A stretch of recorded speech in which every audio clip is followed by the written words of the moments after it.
انسان کو اللہ تعالیٰ نے دو نعمتیں دی ہیں، ایک دل اور ایک نفس۔ دل جو ہے یہ جذبات کا مقام ہے، محبت کا جذبہ، نفرت کا جذبہ، خوشی کا جذبہ، غم کا جذبہ۔ جذبات کا تعلق انسان کے قلب سے ہے، اور نفس جو ہے یہ خواہشات کا مقام ہے۔ ہر اچھی یا بری خواہش انسان کے نفس میں ہوتی ہے۔ اچھی خواہش تو یہ میں تہجد گزار بن جاؤں، مجھے تکبیر اللہ کی پابندی نصیب ہو جائے، یہ اچھی خواہشات۔ اور بری خواہش یہ کہ مجھے پہچانا جائے، ہر بندہ میری بات کو مانے، میری بات کو سنا جائے، یہ بری خواہشات ہے۔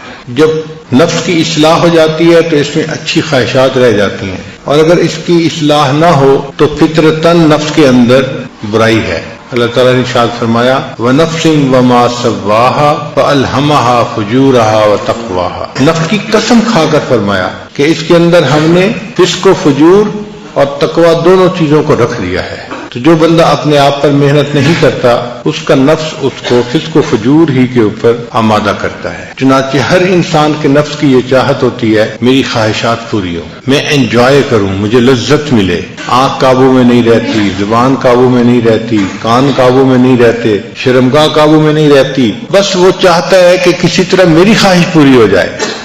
اس لیے نفس اپنی مرضی چلاتا ہے۔ آپ نے سنا ہوگا کئی لوگوں کو جی میں تو وہ کروں گا جو میری مرضی ہوگی، میرا دل چاہے گا۔ جب یہ کہہ رہے ہوتے ہیں نا کہ میں وہ کروں گا جو میرا دل چاہے گا، اس کا مطلب یہ کہ میں اپنی مرضی پہ عمل کروں گا، اپنے نفس کی خواہش پہ عمل کروں گا۔ شریعت کہتی ہے کہ انسان کی مرضی کیا چیز ہوتی ہے، اصل تو اللہ کی مرضی ہے، تو ہمیں تو ہر حال میں اللہ کی مرضی پہ چلنا ہے، اپنی مرضی پہ نہیں چلنا، اللہ کی مرضی پہ چلنا ہے۔ اور یہی نقطہ سمجھنا ذرا مشکل ہوتا ہے۔ اس دنیا میں اتنا کسی اور بت کی پرستش نہیں کی گئی جتنا نفس کی پرستش کی گئی ہے۔ اللہ کے بعد جس معبود کی سب سے زیادہ عبادت کی گئی ہے وہ انسان کا نفس ہے، اور کوئی بت نہیں ہے ایسا، انسان کا نفس ہے۔ یہ اتنا بڑا معبود ہے کہ انسانوں نے اپنے من کی پرستش کی ہے، اپنے من کی پوجا کی ہے، جو دل نے کہا وہ کر لیا۔ اس چیز کو سوچا ہی نہیں کہ شریعت اجازت دیتی ہے یا نہیں دیتی۔ اور یہی بنیاد اور فساد کی جڑ ہے کہ انسان کا نفس اتنا قوی ہو کہ جو اس کے اندر ٹیمپٹیشن ہو انسان اس کو پورا کر دکھائے۔ یہ جو ذکر و سلوک کی محنت ہے یہ نفس کو کمزور کرنے کی محنت ہے۔ اس کو کہتے ہیں نفس کو مارنا۔ مارنے سے مراد یہ نہیں ہے کہ کوئی چیز زندہ تھی اور اس پہ چھری پھیر دی وہ مر گئی۔ مارنے سے مراد یہ ہے کہ نفس کو اتنا کمزور کر دینا کہ یہ شریعت کی مخالفت کرنا چھوڑ دے، اس کو نفس کا مارنا کہتے ہیں۔ نہنگ و اژدہا او شیر نر مارا تو کیا مارا۔ نہنگ کہتے ہیں کروکوڈائل کو۔ کروکوڈائل کو مارنا اتنا مشکل کام نہیں ہے، پائتھن کو مارنا مشکل کام نہیں ہے، میل لائن کو مارنا اتنا مشکل کام نہیں ہے، مشکل کام ہے اپنے نفس کو مارنا۔ نہنگ و اژدہا او شیر نر مارا تو کیا مارا، بڑے موذی کو مارا نفس امارہ کو گر مارا۔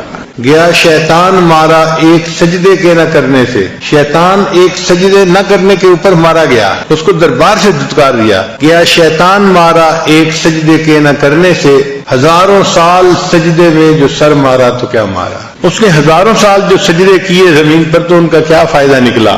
نتیجہ تو یہ تھا نا کہ ایک سجدے کے نہ کرنے پہ وہ اللہ کے دربار سے دھتکار دیا گیا۔ تو بات یہی ہے کہ ہم آج ایسی زندگی گزار رہے ہیں کہ جن کاموں میں ہمارا نفس موافقت کرتا ہے، ہم شریعت کے ان کاموں کی، ان باتوں کی پابندی کرتے ہیں، اور جس کام میں نفس مخالفت کرتا ہے تو شریعت کا حکم چھوڑ کے نفس کی پوجا کر لیتے ہیں، نفس کے پیچھے چل پڑتے ہیں، اور یہی چیز شرک خفی کہلاتی ہے۔ ایک ہے شرک جلی۔ شرک جلی کہتے ہیں کہ انسان بتوں کو سجدہ کرے، درختوں کو سجدہ کرے اور قبروں کو سجدہ کرے، اس کو شرک جلی کہتے ہیں، واضح شرک ہے۔ اور ایک ہے شرک خفی، چھپا ہوا شرک۔ شرک خفی کیا ہے کہ ایک طرف اللہ کا حکم آ گیا اور ایک طرف انسان کی اپنی خواہش آ گئی، تو وہ اللہ کے حکم کو چھوڑ کے اگر خواہش پہ عمل کر لیتا ہے اس نے شرک خفی کا ارتکاب کر لیا۔ یہ مشرک ہے، ابھی بھی آزاد نہیں ہے، موحد نہیں ہے، اس نے اپنے نفس کو اپنا جو ہے خدا بنایا ہوا ہے۔ تو یہ ذکر و سلوک کی محنت انسان کو سکھاتی ہے کہ ہم نے اپنے نفس کی خواہشات کو کیسے توڑنا ہے، کیسے چھوڑنا ہے اور اس کو کیسے رد کرنا ہے، اپنی ٹیمپٹیشنز کو کیسے ہمیں برداشت کرنا ہے۔ انسان کے اندر ذکر کرنے سے یہ قوت آ جاتی ہے، پھر اس کا دل چاہتا ہے کہ میں دیکھوں غیر محرم کی طرف، مگر نہیں دیکھتا۔ اس کا دل چاہتا ہے کہ میں زبان سے یہ بات نکالوں مگر وہ دوسرے کی غیبت نہیں کرتا، وہ اپنے آپ کو شریعت کا پابند کر لیتا ہے، اور یہی چیز انسان کی کامیابی کی بنیاد ہے۔ سوشل میڈیا پر سب سے قدیم اور سب سے ریلائبل برانڈ درسقرآن.com